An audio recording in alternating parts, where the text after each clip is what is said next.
We are still reviewing the movie of Suddenly Part 3, and we saw how Part 1 and 2 is about false prophets and so forth. And on this Part 3 now, this is my Part 3 of Part 3 review. We saw how James, the musician or the artist, the gospel artist in this case, was so proud. He was ordained from his mother's womb. And the truth is, he was a big deal. But the enemy was unable to get him to kill him before he was born. But he waited for him to grow in ministry and just struck him. And you can learn a lot of things from this movie. Trust me. If you're a musician out there and you are struggling with the pride, arrogance, disobedience, because you are more famous than your pastor, now you feel like your pastor cannot tame you, cannot advise you. Just go and watch that movie and rectify yourself before it's too late for you. So there are some things when you lose them, recovering them might take a lot of time, or you might not recover if you're not careful. If you don't have people in your lives like Pastor Arome or pastors who can follow up and help you and forgive you, you might lose it. And maybe to servants of God, some people, they might go wrong, they might be overtaken by fame, but also it is good when they come for forgiveness. Remember, you are their father, you are their covering. Just have the heart of forgiveness, because I don't know if this man had not been forgiven. You see, this artist was so greedy because maybe he thought that ministering in his church, he won't maybe get a lot of money, and he tried to go and minister outside his country because the deal was big. And the money, it was a lot. And he just sneaked out. He didn't even inform his authority or his church members. And this is the mistake of very many, maybe upcoming gospel musicians or upcoming preachers, evangelists. So it is good when you're going out, just tell your leaders that I will be going to minister at this particular church or at this particular conference. I'll be facilitating, I'll be doing ABCD. And even allow them to pray for you if it's possible. Or if you're away, just give them a call. Anyway, that one aside. Now, when this man came to Kenya, he didn't even know that this pastor he was coming into his church, he was he was a cultist. And he was tempted, his soul was captured. From Kenya, there was no gigs. And it's like his glory was taken away. He was literally begging for ministration. And the young upcoming minister, he despised,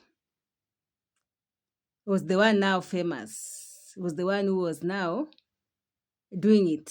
And he came asking for collaboration so that they may minister together, they may sing together, they may produce together, which, because this still young minister was still, he was not spiritually sensitive to know that this man does not even have God's glory at the moment.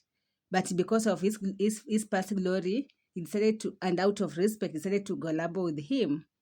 But again, this young minister was wondering, when I produce music, they go viral, people are blessed. How comes the one that I produced with this particular musician who is famous, who has been famous, is not this as a blessing? And there's something we need to learn also. The fact that someone was glorious yesterday does not mean that today they're still glorious. Some people have already messed up, and you uniting with them, it is just like you want to dim your own star. And it is good for you, before you collaborate with someone, just get to know them, pray about it. There are very many people whose destinies has been stolen away because maybe we went to the wrong altars, we ministered at the wrong altars, and did not please God, or those altars we ministered to, they did something against our ministry. So it is good to be obedient. It is good to be for this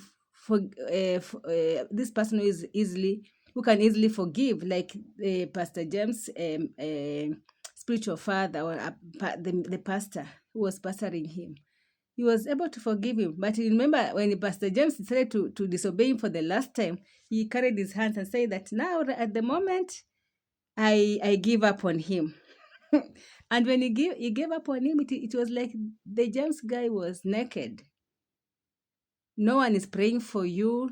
Everyone is, because I know it's frustrating if you've been in a ministry, of you've organized for a conference or a church service or a revival service, and you have called this particular. I remember there's a time there is a time where we had revivals going on and we had services going on, and there's this man of God that by that time he was very famous, and in the city he was a sought after young man, vibrant, spiritually on point.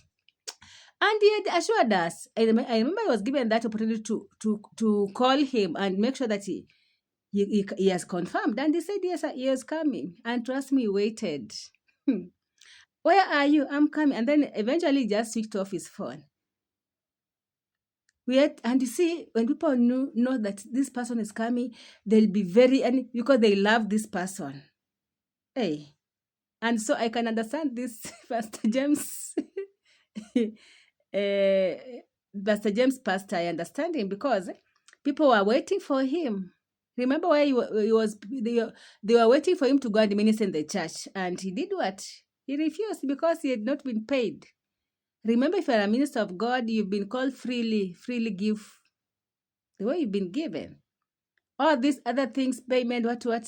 God will just make sure that it comes freely without even you having to ask. Now, now that one aside.